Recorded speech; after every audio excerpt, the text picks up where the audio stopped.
Ladies and gentlemen, this song is stuck in my head all day. It's Stevie B. Whatever you want. 1988. One of the freestyle classics.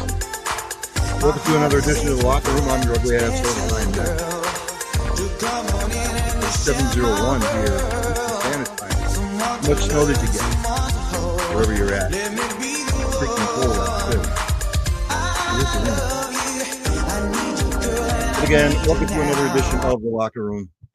So much to talk about. NFL playoffs are set. College football playoff is set. Kicking off at 7 o'clock on ESPN, ESPN Plus, it is the FCS Championship game between North Dakota State and Montana State. North Dakota State is 13-2. Montana State is 15-0. I am picking Montana State. Montana State is favored by 3.5. North Dakota State, one of the mainstays in FCS. But it would be a shame for Montana State to lose this game. I think they will complete the perfect season. I'm not going to predict a score. I just think that they'll win. So did your favorite team win yesterday? Are you happy with your team's seed if your team made the playoffs? So let's go to the NFL. Yes, ladies and gentlemen, the playoffs are set. This weekend, wild card weekend, on Saturday, it'll all kick off at 4:30 in the AFC. The Texans are traveling to take on the Chargers, 4-5 matchup. The Ravens are hosting the Steelers. Sorry, the Chargers are going to Houston. Ravens, Steelers, a 3-6 matchup, and the Bills, Broncos, the 2-7 matchup, but that'll be on January the 12th. 3 games on the 12th, 2 games on the 11th. So this Saturday, it'll be the Texans and Chargers at 4:30. It'll be the Ravens and the Steelers at 8 o'clock on the 11th. Then on the 12th, it all kicks off with the Broncos at the Bills, the 2-7 seed. That's at 1 o'clock.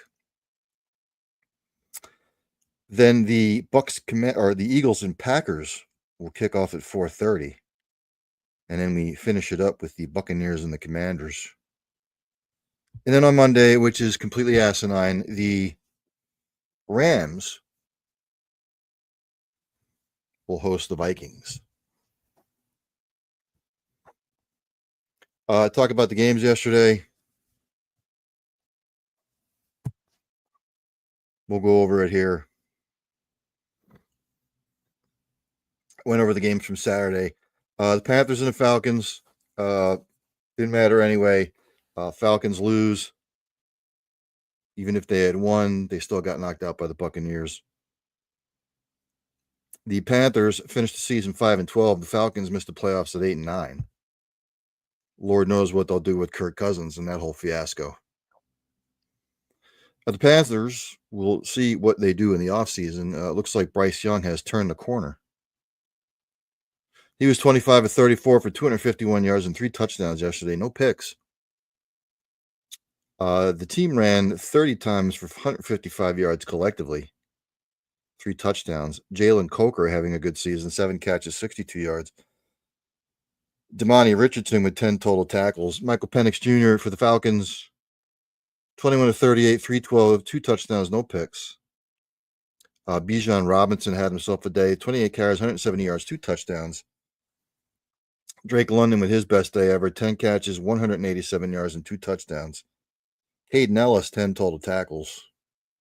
This game was back and forth throughout. Both teams were outstanding on third down. Falcons outgained the Panthers. But really, the Panthers won it in overtime, but it was really just the Panthers making one more play. Again, the Falcons, we'll see what they do in the offseason. Panthers, probably the last 2 months of the season were competitive. So we'll see what they do to try and bolster up that roster. And with the Falcons, we'll see what they do with Kirk Cousins. They're going to have to make some sort of decision on Kyle Pitts because he, up to this point, has sort of been a bust. So we'll see where that goes. The Commanders beat the Cowboys 23-19. Back and forth game. Obviously, the Commanders traveling to take on the Buccaneers in the playoffs. Marcus Mariota got the start for Washington. Actually, Jaden Daniels got the start, but then they sat him. Marcus Mariota was 15 of 18, 161, 2 touchdowns, no picks. He also ran the ball 5 for 56 and a touchdown. Terry McLaurin receiving 8 for 62 and a touch. Jeremy by the hair of my chinny chin chin, 13 total tackles. For the Cowboys, Trey Lance got the start, 20 of 34, 244, no touchdowns, no picks. Rico Dowdell, 22 carries, 72 yards and a touchdown. Jalen Tolbert, 4 catches, 98 yards. Marist Liafau, 8 total tackles. We go to the team stats. Again, it was just Washington making one more play than the Cowboys did. The Cowboys finished the season 7-10. Commanders 12-5. Jerry Jones has been non-committal on Mike McCarthy. The Bears have requested permission to talk to Mike McCarthy. For all intents and purposes, I think Mike McCarthy is gone, even though he's saying all the right things that he wants to come back. He has a lot of time invested there. But who wants to put up with Jerry Jones's bullshit?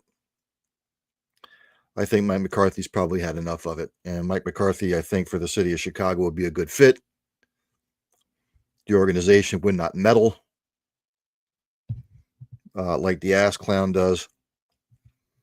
For the Cowboys, they're going to have to make some big decisions in the offseason as well. But like I've said, as a former Cowboys fan, I've said for years and years and years that Jerry Jones has fisted Cowboy Nation for the last 29 years since they last won a Super Bowl.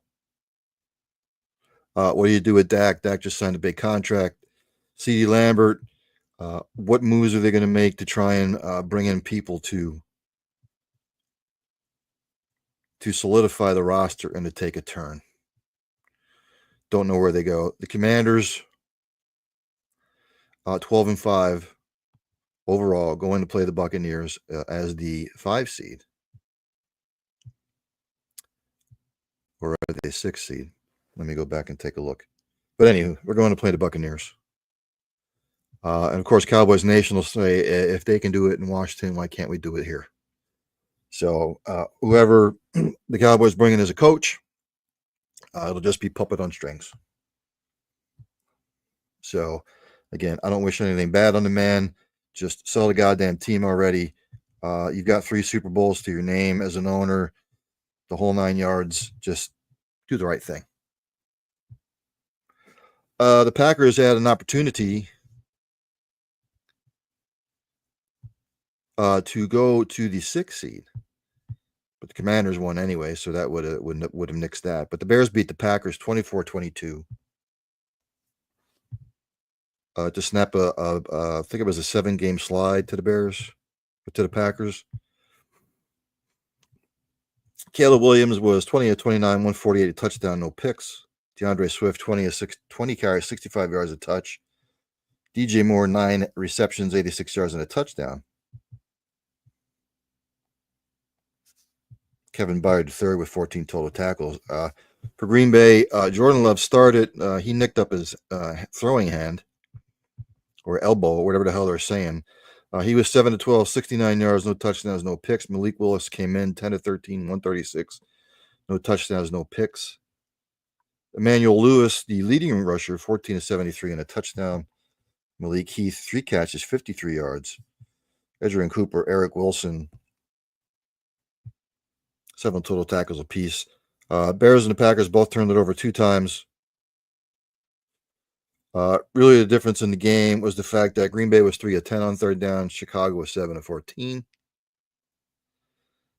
I mean, Green Bay outrushed them 2-1. outgained them yardage wise. But when you suck on third down and you can't sustain drives, probably not going to win the football game. Packers 11-6. They're traveling to Philly. Bears 5-12. They snapped a 10-game losing streak, so they finish up the season with 1-10 record. 5-12 overall. A lot of decisions to be made in Chicago as well. Caleb Williams shows flashes, but again, I think their defense is okay. It's just offensively they've got to try and figure out some sort of scheme. The Texans, with nothing to play for, they did play their starters for a while. They beat the Titans 23-14. The Titans, I believe, have locked up the first-round pick, from what I was reading. The Titans win it 23-14. The Texans will host the Chargers in the wild card round. C.J. Stroud played a little bit, 6 of 6, 50 yards, a touchdown, no interceptions. Davis Mills came in 12 of 22, 128, no touchdown, no picks. Damian Pierce with the big day, running the football for Houston, 19 of 176 and a touch. Nico Collins, 5 catches, 38 yards and a touchdown. M.J. Stewart, 6 total tackles. For the Titans, Will Levis, who they'll have to try and make a decision on.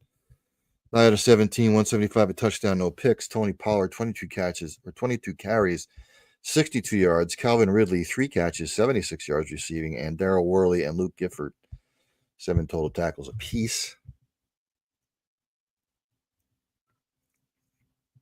Really, the difference in the game, Houston ran the ball for 207 yards. Tennessee ran it for 85 yards. Tennessee finishes up the season 3-14. Another organization that needs to make some big-time decisions. The Texans finish up 10-7, and again, they will host the Chargers in the wild card round. Texans are going into the playoffs beat up, but at least they have the home field advantage. So we'll see. In a game of little importance, the Colts beat the Jaguars 26-23. For Jacksonville, Mac Jones, 20 of 32, 225, a touchdown, a pick. Jacksonville, 13 for 113 and a touchdown rushing. Brian Thomas Jr., who continues to impress, had a great season as a rookie. 7 catches, 103 yards receiving. Andrew Wingard, 10 total tackles. For the Colts, Joe Flacco, 23 of 40, 264, touchdown, no picks. Jonathan Taylor with a day, 34 carries, 177, and a touchdown. Josh Downs, 10 total receptions for 94 yards. Jalen Jones, 9 total tackles. This game went to overtime. For the most part, it was even throughout. It was nip and tuck. But the Colts do just enough. They finish up the season 8-9. Looks like the Colts come out today and said that they are bringing back Shane Steichen as the coach. The Jaguars 4-13 fired Doug Peterson. Who knows where they're going to turn to now? But the Jaguars, another organization that has to make a lot of big-time decisions. Trevor Lawrence signed the big contract. Hurt most of the year. He has regressed. I was a big fan of Trevor coming out of college. He's regressed. He just looks confused and he looks defeated. The Bills, Josh Allen started the first play to keep his streak alive of starting football games. The Patriots beat the Bills 23-16, which punted them from the number 1 overall pick. And of course, the Patriots fired Gerard Mayo. I will get to that later on. 23-16 was your final. Bills played a lot of their backups anyway. For Buffalo, Mitchell Trubisky was 15 of 21, 101 yards, a touchdown, no picks. Ray Davis, 15 carries, 64 yards. Curtis Samuel, 7 for 52.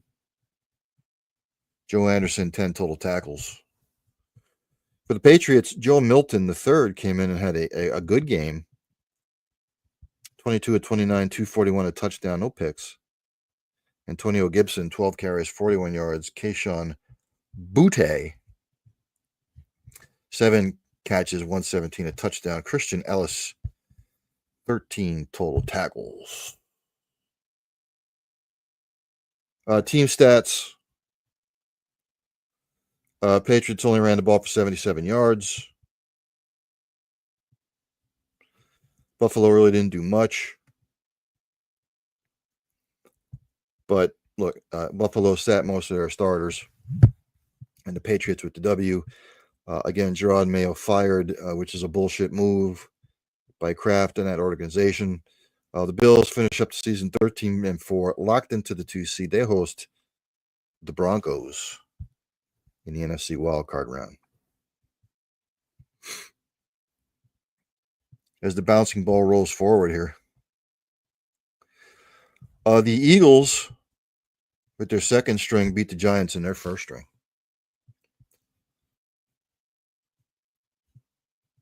(20-13) was the final score. A game of little importance because the Eagles were locked into the 2 seed. The Eagles will host the Green Bay Packers. The Giants, Drew Lock, 22-29, 138, a touchdown, a pick. Tyrone Tracy Jr., 14 carries, 59 yards. Malik Neighbors, 5 catches, 64 yards and a touch. Deontay Johnson, 11 total tackles. For the Eagles, Tanner McKee, 27-41, 269, 2 touchdowns, no picks. They only ran the ball 23 times for 51 yards. Jahan Dotson, 7 catches, 94 yards. Oren Burks with 17 total tackles.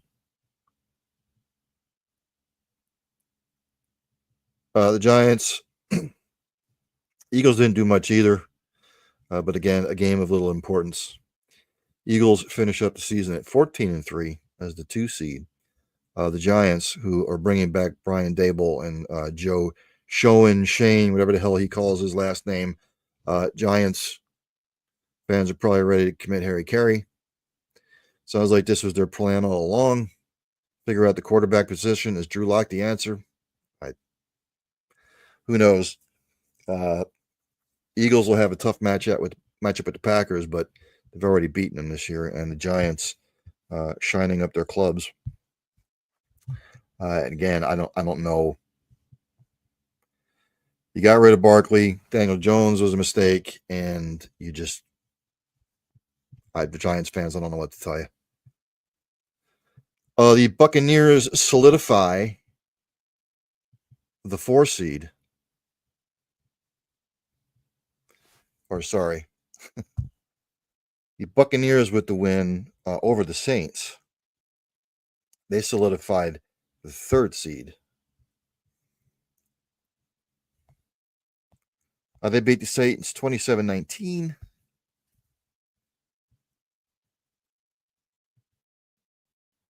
Tampa Bay obviously played all their starters.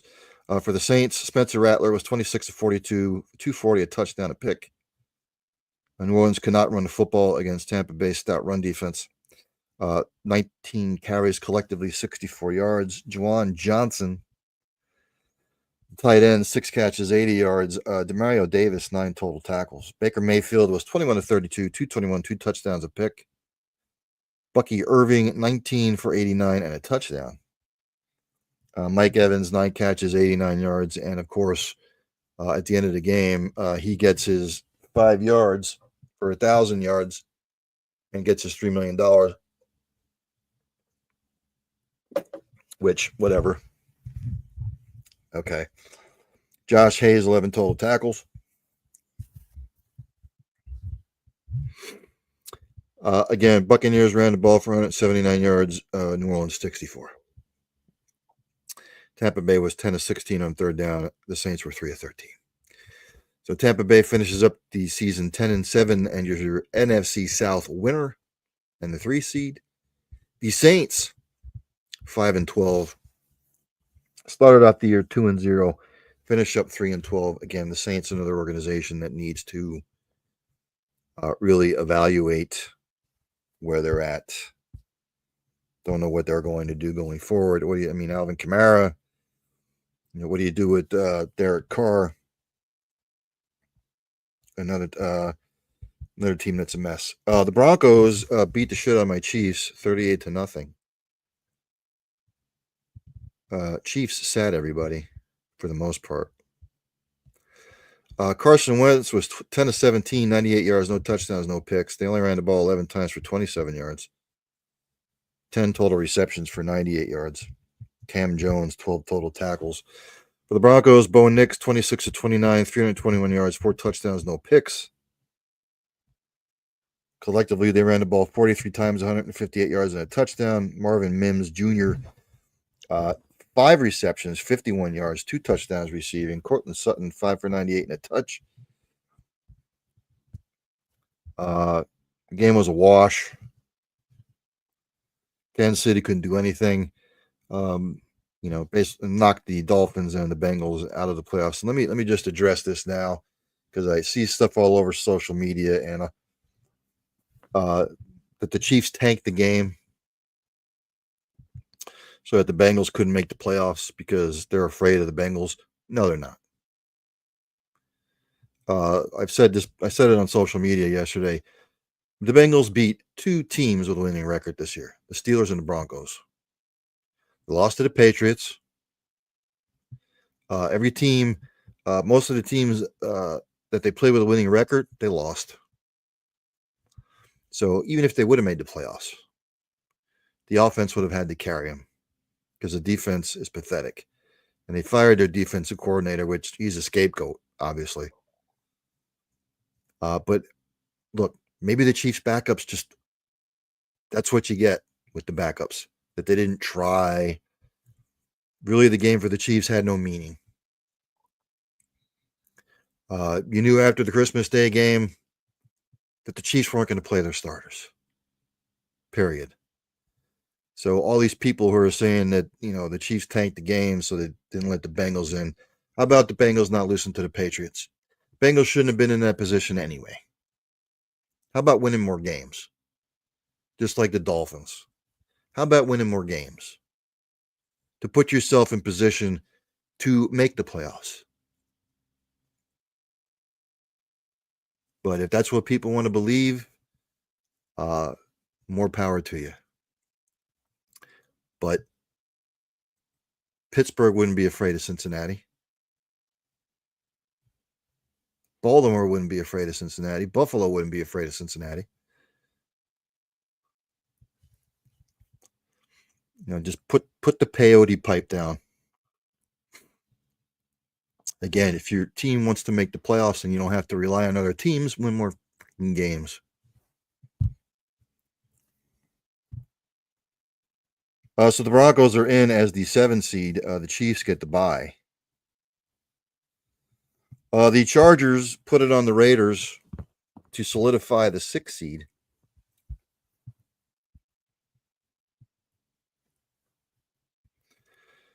Justin Herbert continues his impressive season, 28-36, 346 yards and a touchdown. No picks. J.K. Dobbins, 18 carries, 63 yards. Quentin Johnson have a day, 13 carries, 186 yards receiving. Tarheeb Still, 7 total tackles. For the Raiders, 24-34, 214, 2 touchdowns and a pick was Aiden O'Connell. Vegas couldn't run the football worth a shit, 12 times for 39 yards. Jacoby Myers, 9 carries, 123 yards and a touchdown. Robert Spillane, 16 total tackles.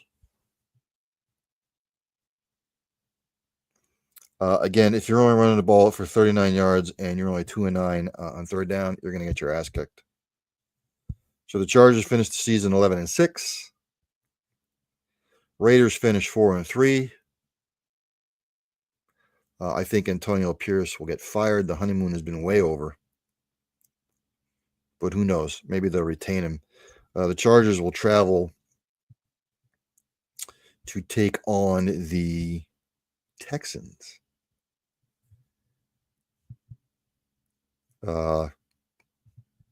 Yes, the Texans in the wild card round.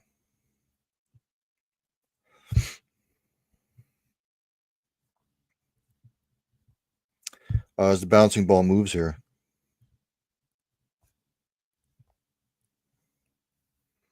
The Seahawks in a game that really didn't mean anything, although the Rams could have, I believe, had the Rams won the game, they could have gotten the three seed over the Buccaneers. I mean the 3 seed. But the Seahawks win 30-25. Geno Smith got his bonuses. Yada yada yada. Geno Smith was 20-27, 223, 4 touchdowns, no picks. Zach Charbonnet, 14 carries, 59 yards. Noah Fant, 5 for 63 and a touchdown. Tyrese Knight, 10 total tackles. Rams, the Garoppolo-nator started. He was 27, 41, 334, 2 touchdowns and a pick. Ronnie Rivers, not Johnny Rivers, 12 carries, 48 yards. Jordan Whittington, 3 catches, 86 yards. Jacob Hummel, the leading tackler. Really, this game was nip and tuck. Anybody could have won it. But the Rams sort of conceded, and the Rams are the 4 seed, and they will host. Been a long day. The Rams will host the. Why am I drawing a blank? Somebody help me. The Vikings. Sorry. My bad. Keep forgetting there was a game last night. The Jets beat the Dolphins, proving once again that the Dolphins can't play in cold weather. But really, they were scoreboard watching, and when they saw that the Broncos were kicking the shit out of the Chiefs, that they probably just sort of like put the brakes on. The Finns, Tyler Huntley, 25 of 41, 227, a touchdown, 2 picks. Devin Achane, 11 carries, 121 yards and a touchdown. Jonnu Smith, 9 catches, 56 yards and a touch. Jordan Poyer, 8 total tackles. For the Jets, Aaron Rodgers, could this be his final game? Perhaps. Probably with the Jets. 23 of 36, 274, 4 touchdowns, a pick. Breece Hall, 12 carries, 57 yards. Devontae Adams, 6 for 88 and a touch. Ashton Davis, Quincy Williams, 9 apiece, tackle-wise. Dolphins turned it over 4 times. They were 3 of 12 on third down, hence the ass whooping. Jets finished the season at 5-12. A lot of questions to be asked and answered. The Finns 8-9. Again, another organization that needs to look themselves in the mirror and figure out what direction they want to go with the team. Of course, the whole Tyreek thing game after the game. Stop your bitching, stop your crying. You wanted out of Kansas City because you didn't get paid. You were saying that Tua was comparable to Patrick. And since you've been gone, the Chiefs have won 2 Super Bowls and you've done dick. So stop fucking whining. You and your 12 kids. The Cardinals beat the 49ers 47-24 in a game that had no significance.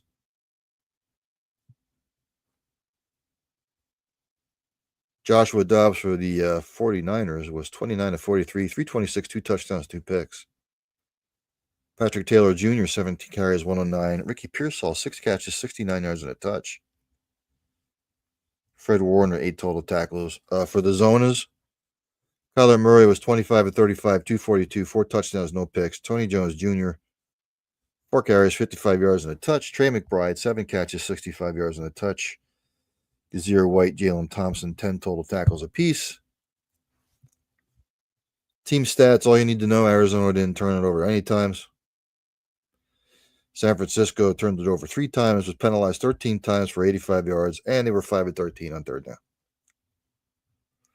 Cardinals finish up the season 8-9, 49ers 6-11. Cardinals, I think, are on the rise.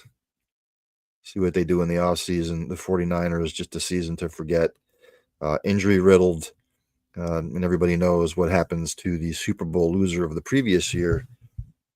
They barely make the playoffs, or they don't make the playoffs. Then, of course, the debacle yesterday. The Vikings didn't show up.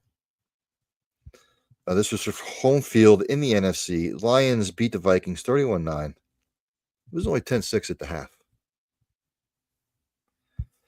Sam Darnold was pressured a lot. Could have the Vikings have been exposed?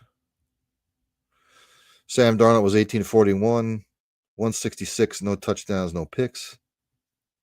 You can't be putting the ball up 41 times. Cam Akers, 6 carries, 65 yards. Justin Jefferson, 3 for 54. He bitched about the refereeing afterwards, saying that they were in favor of the Lions. Yep. Ivan Pace Jr., 10 total tackles. Jared Goff, 27-33, 231, a touchdown, but he threw 2 picks. Jahmyr Gibbs, 3 rushing touchdowns, and he had a receiving touchdown. Alex Anzalone, welcome back, 7 total tackles. Lions turned it over twice. The Vikings, none. Vikings were 3 of 13 on third down. They were 0 of 3 on fourth down. But the Vikings were in the red zone 4 times and came away with nothing. Detroit was 3 of 3 in the red zone, hence the 31-9 to win. Lions with the home field advantage. Vikings travel to take on the Rams. So there you have it. The playoffs are set.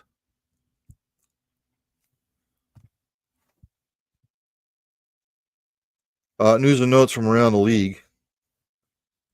Again, the Bears have asked to talk to Mike McCarthy from the Cowboys. I believe Mike McCarthy coached his last game, even though he's saying all the right things.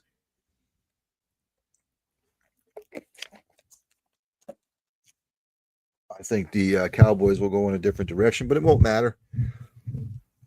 They could bring Jesus back, or Jesus could come back, or Moses, or Ra, and it wouldn't matter because they would all leave because they wouldn't want to put up with it. So we'll see. The Jaguars fired Doug Peterson, but they kept Trent Baalke.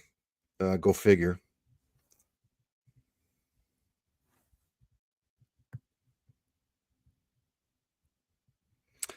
Shad Khan came out and said he never considered a complete organizational overhaul.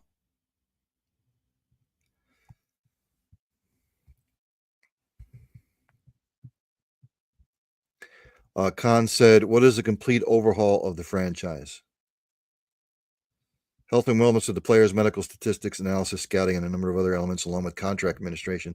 All of those areas we have really changed and improved, certainly over the last 4 or 5 years. So to change all of that is almost like suicidal." He went on to say, "You've got 85 people working on that side of the organization, and you say, I'm going to get rid of them and find 85 new people that are going to be better than that. That's like shooting yourself in the foot. I mean, we need to go to work on something that is broken, that needs to be fixed, and continually be improving things that are working." Okay. No one said you had to fire all 85 people.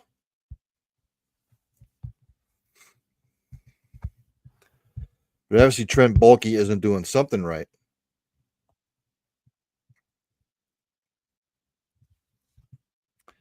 Your offense stinks, your defense stinks.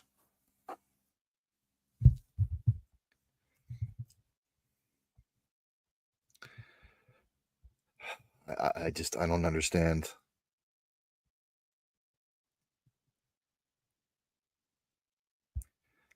I don't understand what some of these owners think. If you continue to do the same thing over and over again, that's the definition of insanity. You hired Urban Meyer. That was a shit show. You bring in Dougie P. Had success initially. Now it's a shit show again. So something's not working. But just, bring back the GM.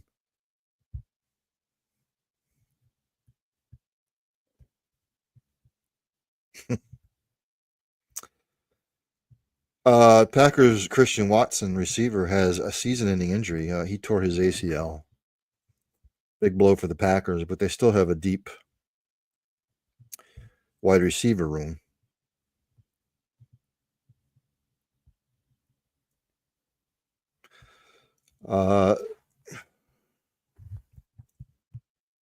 Vikings Kevin O'Connell, he says he makes it clear he wants to remain the Vikings head coach.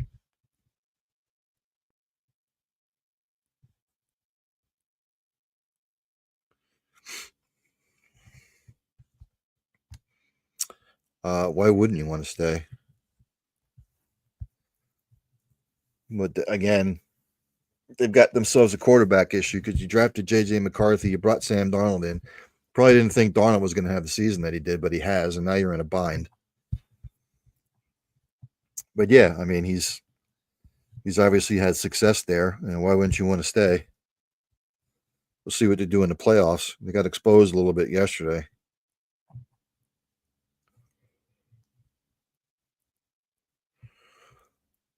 Let's see else. Rex Ryan has said he's convinced the Jets will hire him as the next coach to go down that road again. Rex Ryan said that if he's the coach, that he will put an end to the Aaron Rodgers Country Club.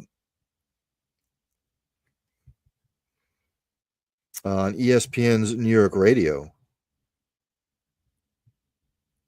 This is reported by Rich Cimini of ESPN. He ripped the future Hall of Famer for skipping the team's mandatory minicamp last June to take a vacation to Egypt. He also criticized the organization's abysmal leadership for condoning it. He said, quote unquote, clearly when you have a guy that doesn't show up for mandatory minicamp, by the way, he's your quarterback coming off an injury, I think it's an absolutely ridiculous message you send to the team. He said on DiPietro and Rothenberg show. Lou DiPietro had him on last week. Said if he comes back, things will be different. If he's back, it ain't going to be the country club. Show up whenever the hell you want to show up. That ain't going to happen. I'll just leave it at that.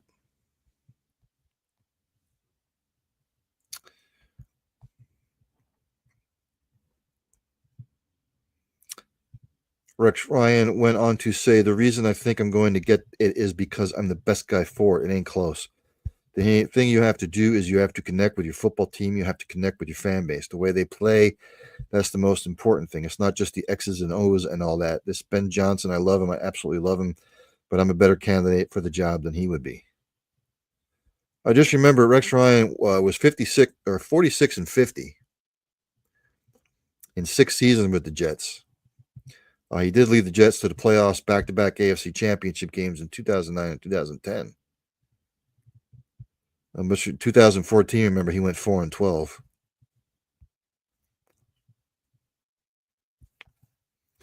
So we'll see.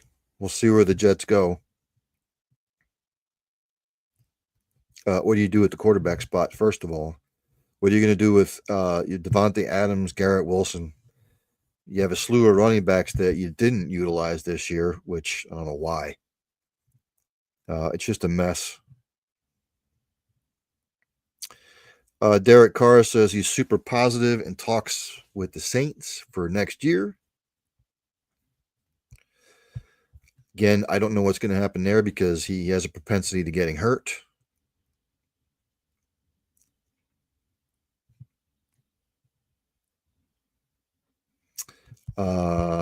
Catherine Terrell, ESPN staff writer. Carr said, quote unquote, on Monday, got to take care of myself, and then the rest after that is really out of my hands. I had great conversations with everyone in this building, with general manager Mickey Loomis, with owner Miss Gail Benson, with everybody. And we all have mutual feelings, and so my confidence level is very high. And what can happen, what could happen. We've shown what could possibly be at times. The hard part is we had to deal with some of that stuff that we didn't get to see that full picture all the time, so we'll see.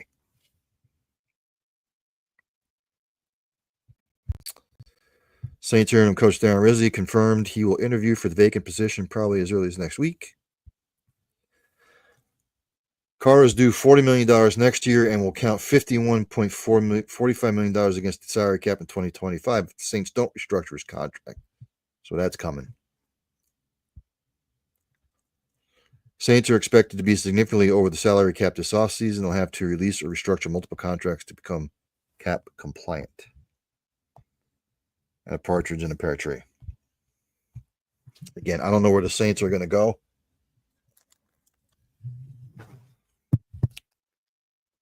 Got to make Kamara happy. I've got a decent set of receivers. You got Jawan Johnson as your tight end. But defensively, they're old. And they just couldn't stay healthy this year. I mean, Kamara was hurt. Carr was hurt. You can't stay healthy. You're not gonna win a lot of games. So that's the most important thing. Dan Quinn said he is not concerned about Daniel's sore leg.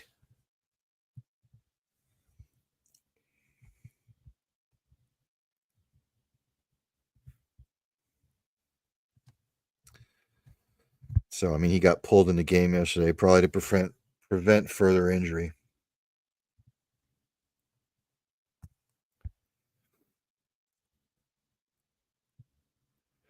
Sorry, I just thought I saw something pop up on my ticker here. I was, as Fonzie used to say, roo.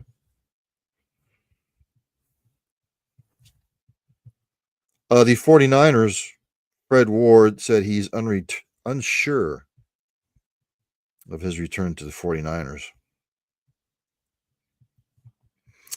If you remember, back in October, his daughter died just before his second birthday after a lengthy battle with heart issues.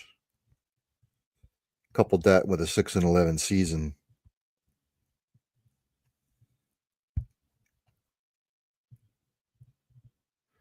So we'll see what happens with him.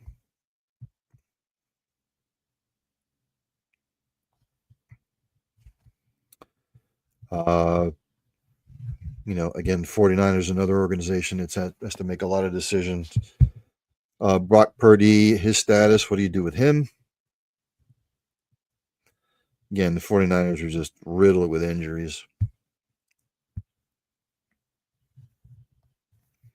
It is Black Monday today in the NFL. Again, we already discussed the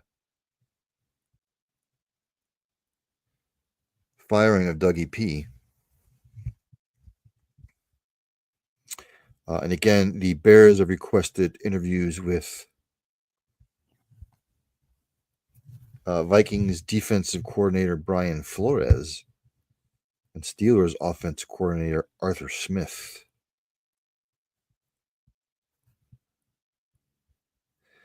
Mike Vrabel is the top candidate for the Patriots head coaching job. No shit.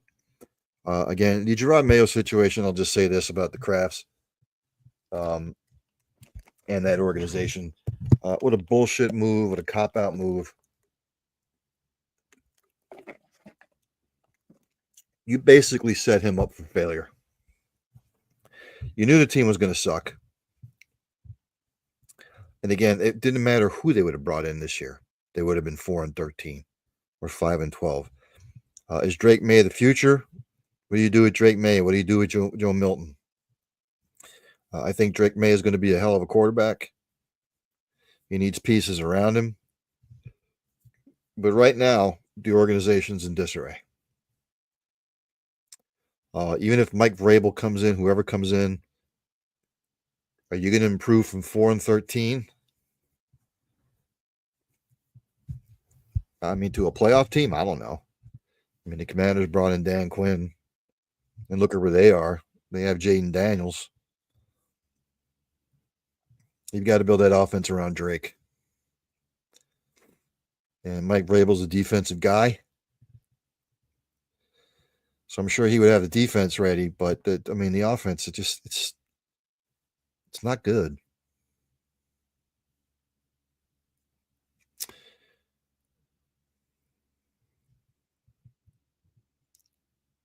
So we'll see, Patriots fans. My guess is that Mike Vrabel will be the next coach of the Patriots. I just think it sucks for what they did to Gerard Mayo. You set him up for failure. I don't want to hear all that shit. We didn't expect it to be this bad. Most prognosticators, most people like myself knew they were going to stink this year. And just remember, Drake didn't start the season as your starter. But do I see massive improvement? I mean, at least with the Commanders, you had McLaurin. Obviously, they drafted Jaden Daniels, Brian Robinson Jr., Austin Eckler, Zach Ertz. Again, Dan Quinn, a defensive guy. You knew the defense was going to be improved. With the Patriots, it's a different story. As Bino Cook used to say, they just don't have the material to compete.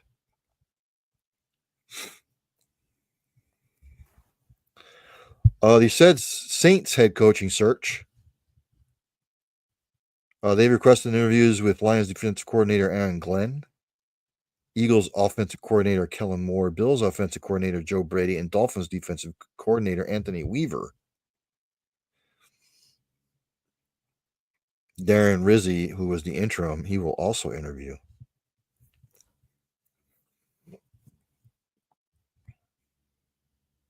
Don't know what's going to happen there. I think the Saints need a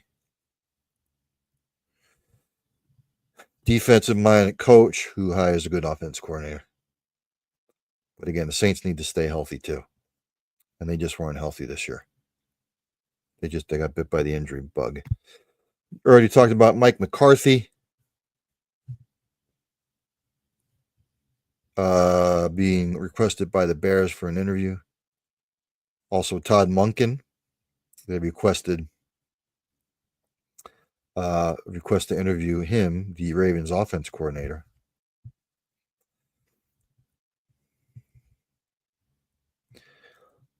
Reported about 4 hours ago, the Titans. Looks like Brian Callahan will be back for another year at least. Uncertainty on Ron Carthon, the general manager.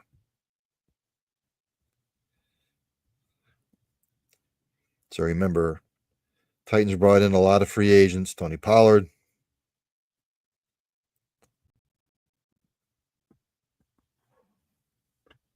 But we'll see what happens there.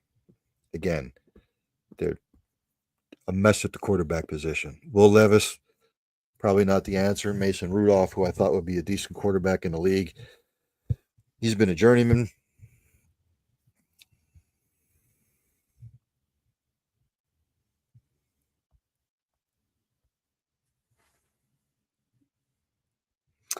Antonio Pierce for the Raiders. He said he has not heard anything about if he'll be back in 2025. Remember, he was 5-4 as the interim head coach last year. He went 4-13 this season with an overall record of 9-17. I think they will more than likely get rid of him, but they may give him another year. Who knows?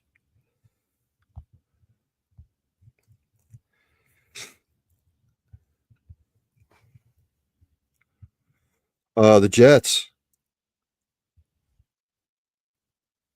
in search of another head coach, they've requested an interview with Chiefs offensive coordinator Matt Nagy. I don't know why. I mean, he didn't. It ended as a bumblefuck in Chicago, and it's not like the Chiefs offense is setting the world on fire. They've also lined up an interview with Chiefs assistant general manager Mike Borgonzi. They've also requested an interview with Broncos defensive coordinator Vance Joseph. They've also requested an interview with Buccaneers assistant GM Mike Greenberg. They've also requested to speak to Vikings senior vice president of player personnel Ryan Grigson. The Panthers have announced that Ejiro Evero will be back with the team in 2025 as the defense coordinator, although they're saying that changes could still be made in Carolina.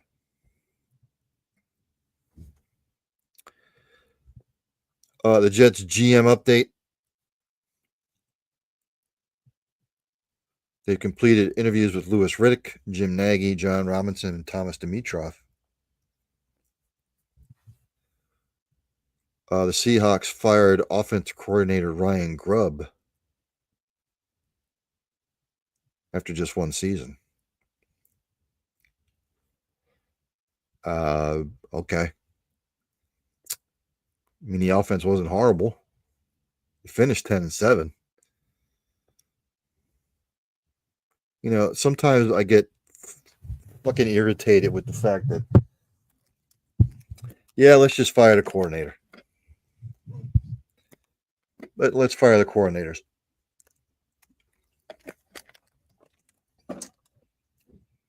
When do we start holding the players more accountable?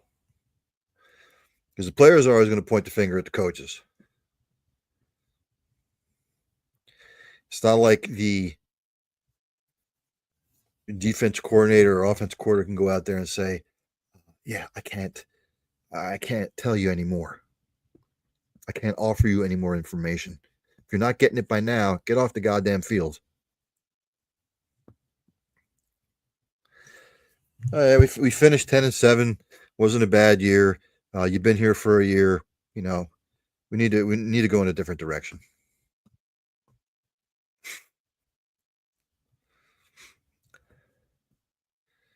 Players always, in every instance, always seem to get the benefit of the doubt. Every team and every fan in this day and age is looking for the quick turnaround. They're looking for the quick fix. You remember before free agency when teams always kept their players, you didn't have any of this bullshit. But that's just the day and age we live in. Obviously, the Bengals earlier today fired their defense coordinator, Lou Anarumo. This is reported by Jonathan Jones. Other changes to the defensive staff are expected. Anarumo is highly respected defensive mind who will likely be a defense coordinator elsewhere next season. Again, when are we going to start holding players more accountable? Maybe the players that you have in place, maybe he did the best with the players that they had on the defensive side of football. You ever think of that?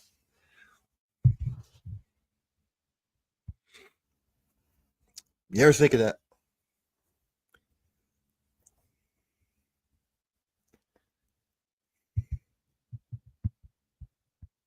You know, maybe they don't have the players in place. Maybe he did the best he could with that defense. You know, it's like the defense coordinator can trot out on the field and say, hey,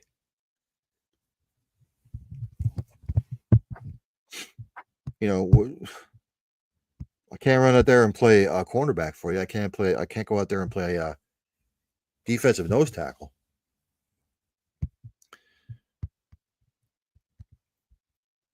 Just whatever.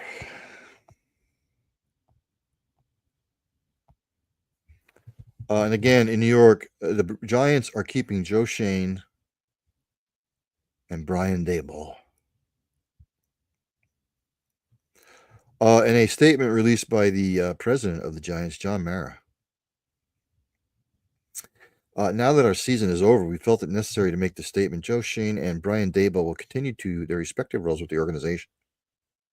As disappointing as the results of the season have been, Steve Tisch and I remain confident in the process that Joe and Brian have implemented and their vision for our team. We look forward to the future and achieving the results we all desire.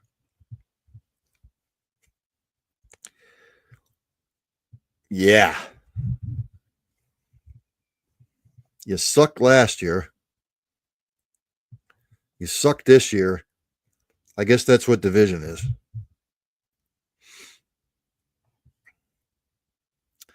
You let Saquon walk. You thought Danny Dimes was the answer. They're not with the team anymore. So then why are both these guys still there?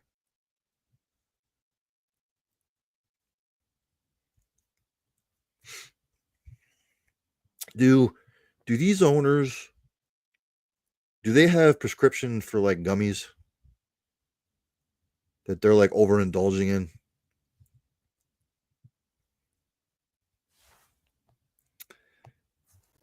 Some of this shit just doesn't make any sense. And I would get the frustration on any fan's part.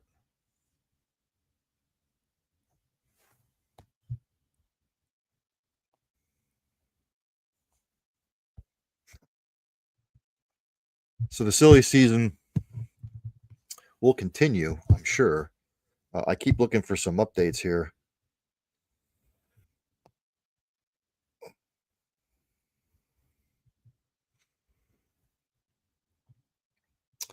This just within the last hour. The Colts have fired defense coordinator Gus Bradley. Again, let's fire the coordinators.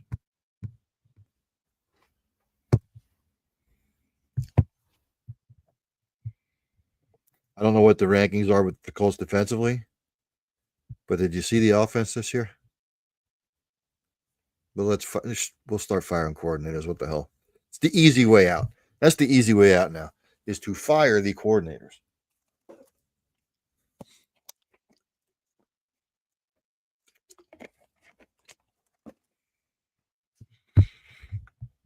That's just within the last hour.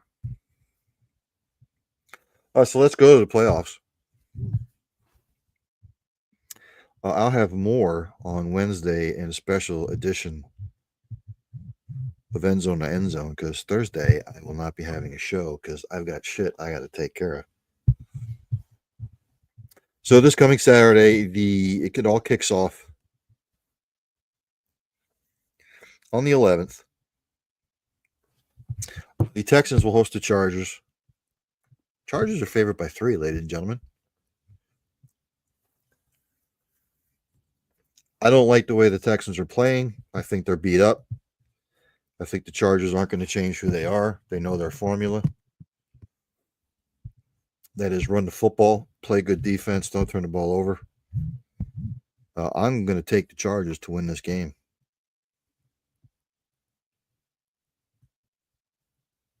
Do I think they'll blow them out? No. But I don't think the Chargers would blow the Raiders out either.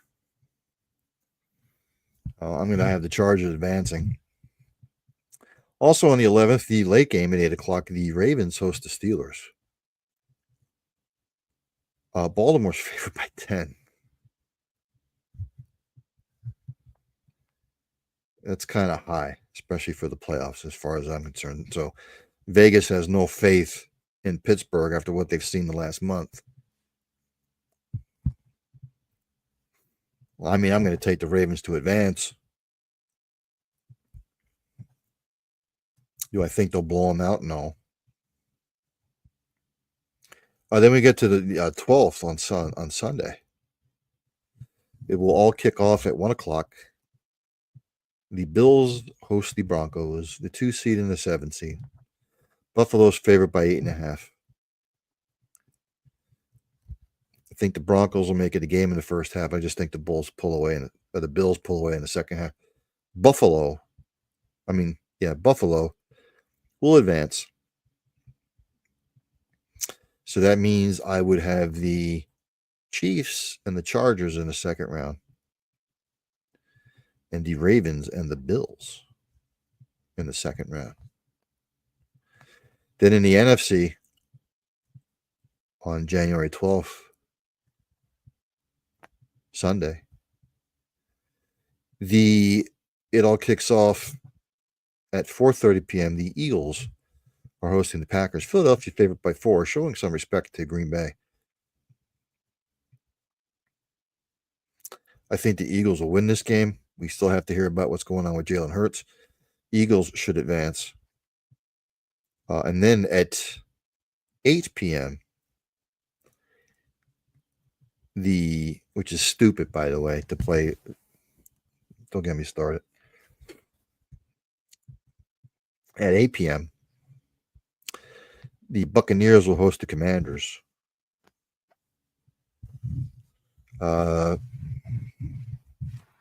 Game is kind of tough. Tampa Bay is favored by 3. Can the Commanders run the ball against that Buccaneers fantastic run defense?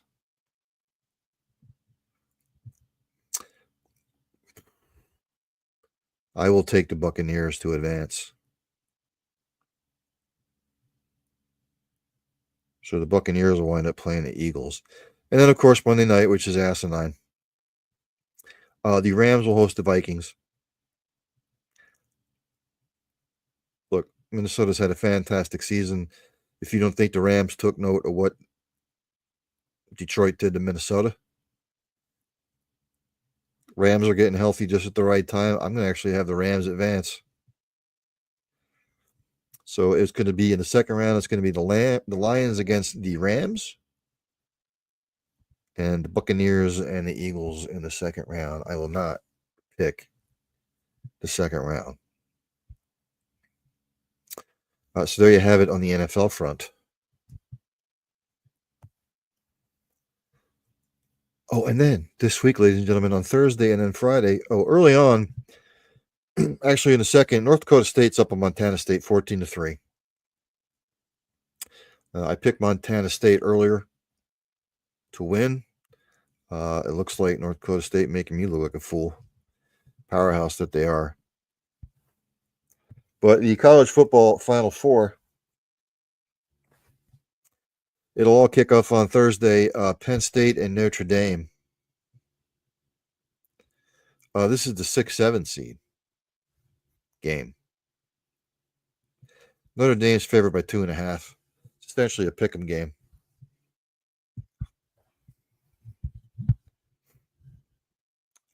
Flip-flop back and forth on this a lot. But, Penn State's played SMU and Boise State. I'm not saying they're slouches. Notre Dame's played Indiana, and then I like what I saw from them out of Georgia. I think Notre Dame's defense will win this game. I've got Notre Dame transferring on to the championship game. And then on Saturday, the 10th, Friday, the 10th. Yes, Friday. The number 5, Texas Longhorns, number 8, Ohio State Buckeyes. If the Ohio State Buckeyes show up this game the way they did the last 2 games, Texas isn't going to win the football game. So I've got Ohio State advancing to the national championship game. It's going to be Ohio State against Notre Dame in the national title game. Don't believe me, though.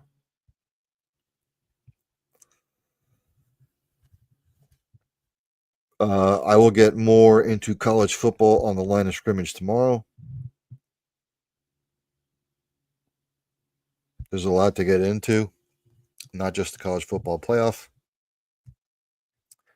Let's see. Let's go to the NBA, ladies and gentlemen.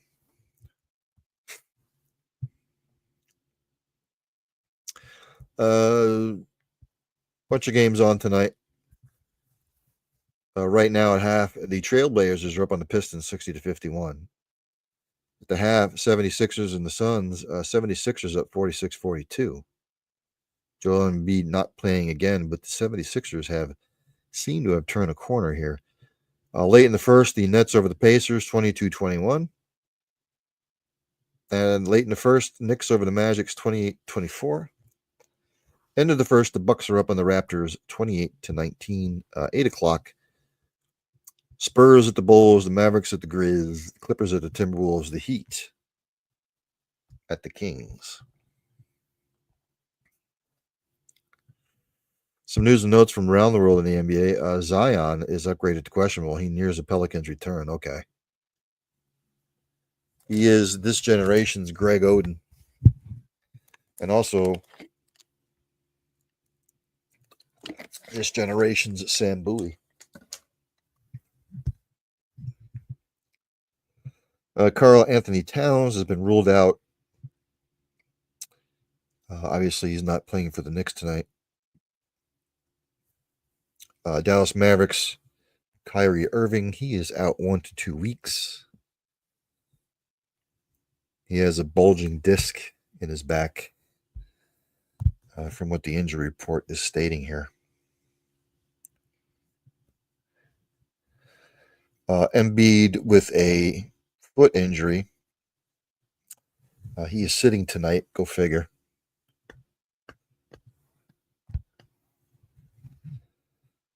Jonathan Kuminga, he is out 3 weeks with an ankle sprain. Must be a high ankle sprain.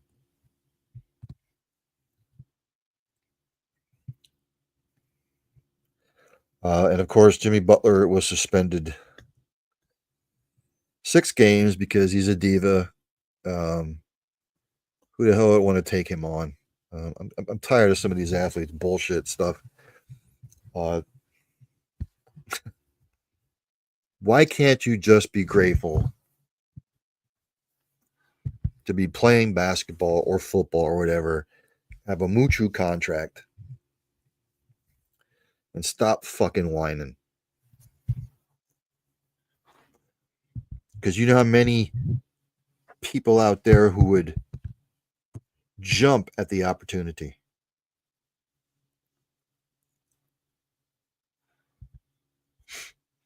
This privileged bullshit thinks you think you are so entitled to X, Y, and Z. And it makes me puke sometimes. Just play the goddamn game. Put forth your best effort. Shut your mouth. And work. What do you think normal people do with regular jobs? You get up in the morning, you go put you go put forth your best effort at work.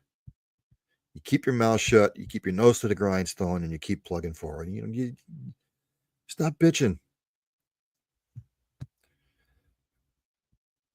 Now, if you feel like you're being wronged in some sort of way, and that were to come to fruition, it's a different story.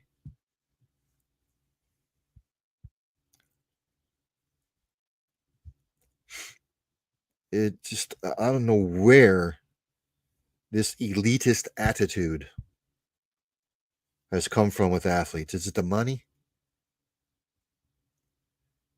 Is it the fact that you think you have all this power that you can do or say and get away with whatever the hell you want to?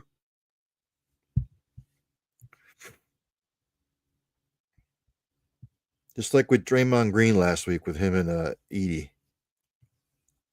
I hate to say it this way. I wish somebody would just knock Draymond the fuck out. On the court. Just like Robert Parrish did to Bill Laimbeer.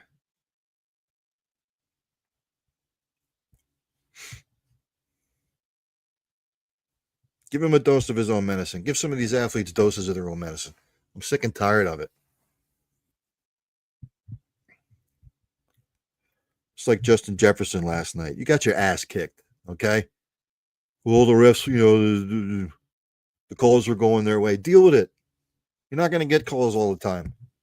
You're not going to get it going your way every time. Just shut up and play football.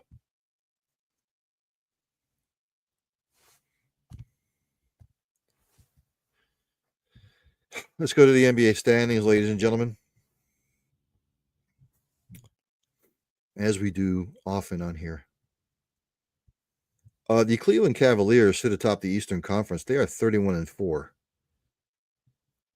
They are 10-0 their last 10. Celtics are second at 26-10, 5.5 back. The Knicks are third, 24-12, 7.5 back. The Magic are fourth, 21-16, or 11 back.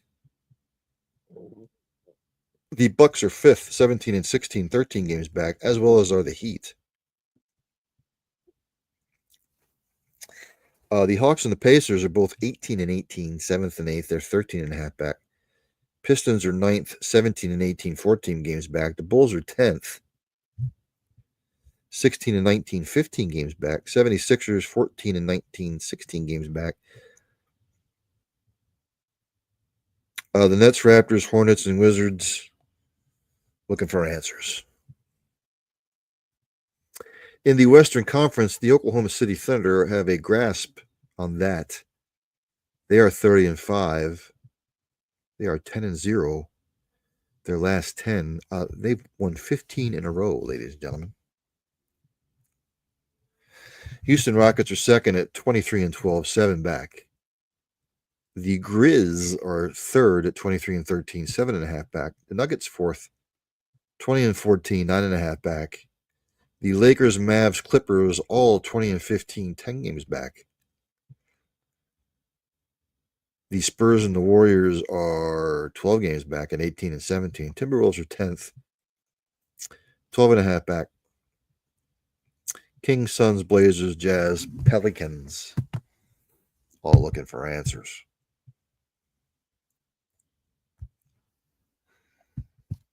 We go to the NHL.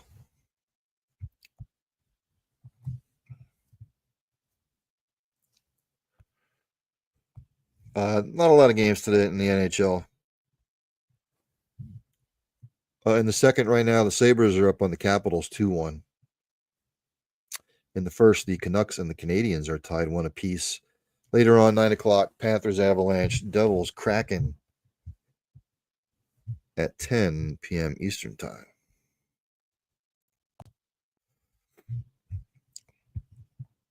Some news and notes from around the NHL.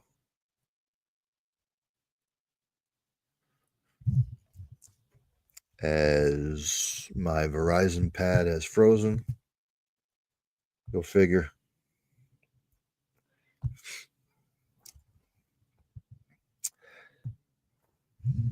Again, news and notes. Unfortunately, Al McNeil, who coached the Canadiens to the 71 Stanley Cup title, he has passed away at 89.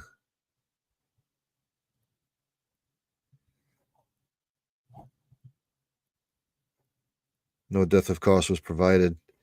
He was a defenseman who played 524 NHL games for the Maple Leafs, the Canadiens, the Blackhawks, Rangers, and Penguins between 1955 and 1968. He had 17 goals, 75 assists, and 615 penalty minutes during his playing career. First year coach of the Canadiens, he won the Stanley Cup in 71. He was Montreal's director of player personnel for Stanley Cup wins 78 and 79. He won 3 Calder Cups as a general manager and head coach of the Canadiens farm team, the Nova Scotia Voyagers, 72, 76, and 77. Prayers and thoughts to his family.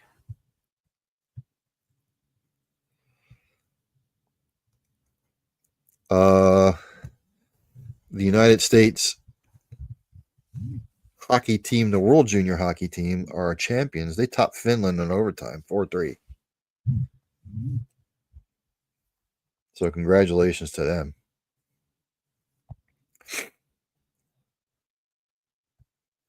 Let us go to the NHL standings, ladies and gentlemen. In the Eastern Conference, in the Atlantic Division, the Toronto Maple Leafs on top, 26-13-2. Panthers are second, 24-14-2. They're 4 points back. The Boston Bruins are third at 20-17-5. They are 9 points back. The Lightning are fourth, 20-15-2. They are 12 games back, or 12 points back. Senators are fifth at 19-17-2. They are 14 points back. The Montreal Canadiens are 18-18-3. They are 8 points back. I'm sorry, 15 points back. Red Wings 17, 18, and 4. They're 16 points back. And the Sabres bringing up the rear, 14, 21, and 5. They are 21 points out of first. In the Metropolitan, the Washington Capitals sit on top, 26, 10, and 3 with 55 points. The Devils are second at 24, 15, and 3. They are 4 points back. Hurricanes third, 5 points back at 24, 14, and 2. The Penguins 17, 7, and 7. They are 14 points back. In the fifth position, the Blue Jackets are 17, 17, and 6. 15 points back. Flyers sixth, 17, 18, and 5. They are 16 points back. The New York Rangers 18, 20, and 1. They and the Islanders are both 18 points out of first. In the Western Conference, the Winnipeg Jets are 27, 12, and 2 atop the Central with 56 points. Minnesota Wild 25, 11, and 4, 2 points out. Third is the Dallas Stars 24, 13, and 1, along with the Avalanche. They are both 7 points out of first. St. Louis Blues are fifth, 19, 18, and 4. They're 14 points back. Utah Hockey Club 17, 15, and 7. They are 15 points back. The Nashville Predators 13, 20, and 7. They are 23 points back. And my suck-ass Blackhawks 13, 25, and 2. They are 28 points out of first. Out in the Pacific, the Vegas Golden Knights atop 27, 9, and 3 with 57 points. Kings are second, 23, 10, and 5, 51 points, 6 back, as are the Oilers. In fourth, the Canucks are 18, 12, and 8. They are 13 points back. The Flames, fifth, 18, 14, and 7. They are 14 points back. The Ducks, 17, 18, and 4. They are 19 points back. The Kraken, 17, 20, and 3. They are 20 points back. And the San Jose Sharks, bringing up the rear, 13, 23, and 6. They are 25 points out of first.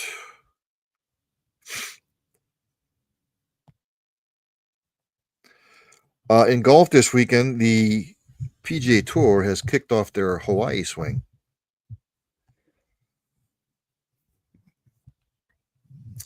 Hideki Matsuyama set a PGA Tour scoring record after he finished 35 under at Kapalua this weekend. 35 under par. That's basically 9 under every round. What a rough golf course that must be. He won $3.6 million from his 11th career victory. Yeah. That golf course might want to think about revamping.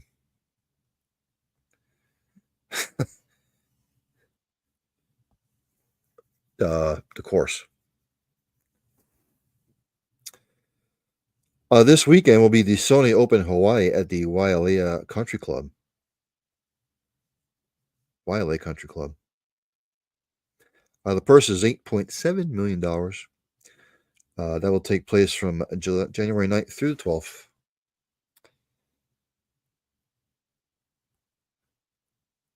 We go to NCAA men's basketball, ladies and gentlemen. Let's see if there's any top 25 matchups tonight. There is one. The Houston Cougars take on the TCU Fighting Treeblossers. Houston is 12th.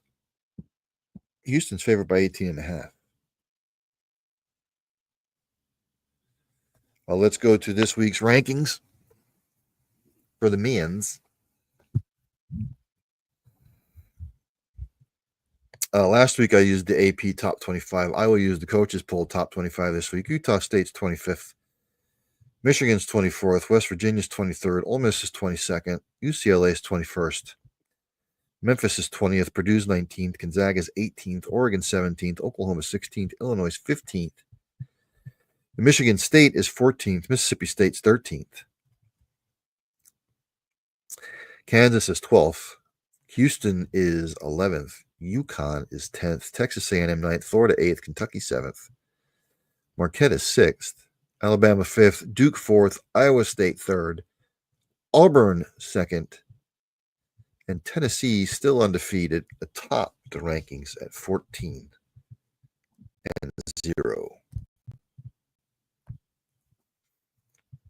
We go to the women.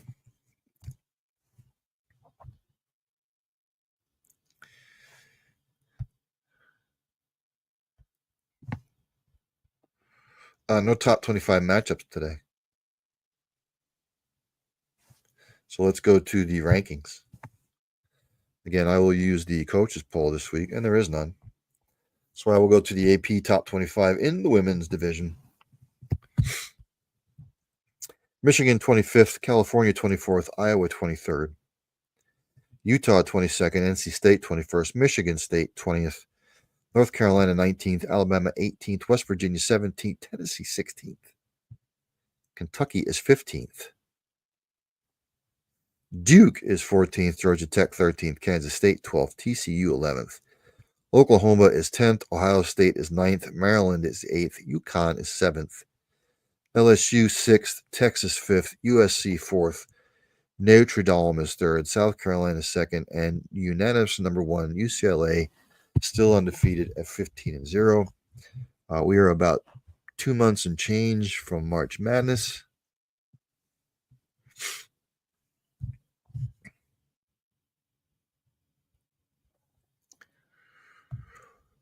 Let's go to the English Premier League.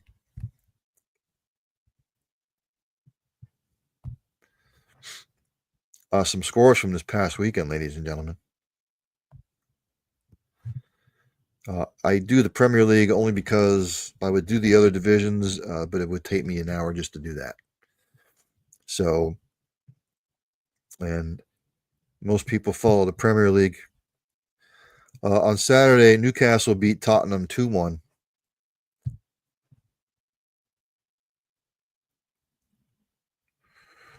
Bournemouth beat Everton 1-0.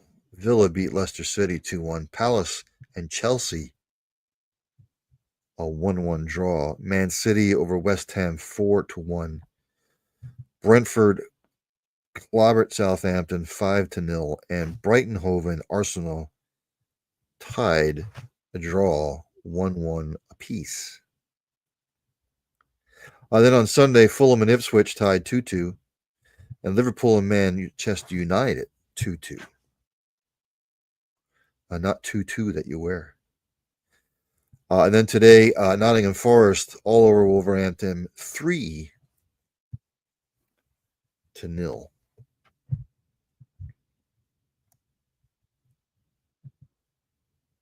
Carabao Cup tomorrow, 3 p.m. Arsenal hosts Newcastle United. That's at the Carabao Cup.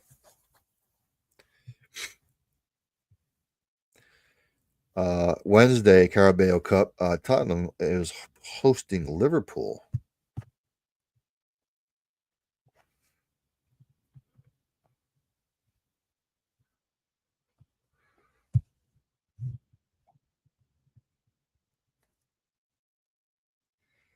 Let's see, this Saturday.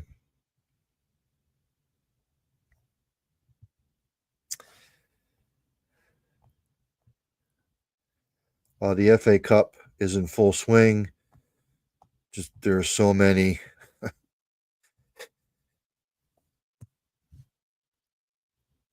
Too many games to mention, ladies and gentlemen. We go to the English Premier League table, is what they call them over there.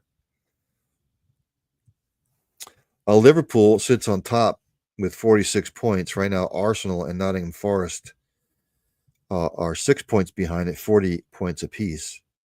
Chelsea sits 4th at 36 points. Newcastle United 5th at 35 points. Man City 6th at 34 points. Bournemouth is 7th with 33 points. Villa 8th, 32 points. Fulham 9th with 30 points. And Brighton rounds out your top 10, 28 points. If the season ended today, Southampton would be relegated. Leicester would be relegated. and Ipswich will be relegated. On the cusp of being relegated are Wolverhampton and Everton. So we'll see what happens there.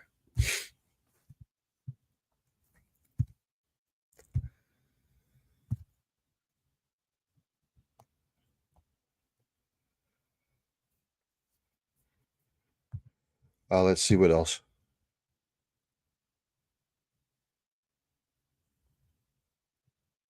That, for the most part, is going to do it for today. I'm just looking over the ticker here. At the half in the FCS championship game, North Dakota State up on Montana State 21-3. Not looking good for Montana State. I thought Montana State would win this game. Still a half to play, so we'll see. Other NFL news and rumors that I'm trying to see.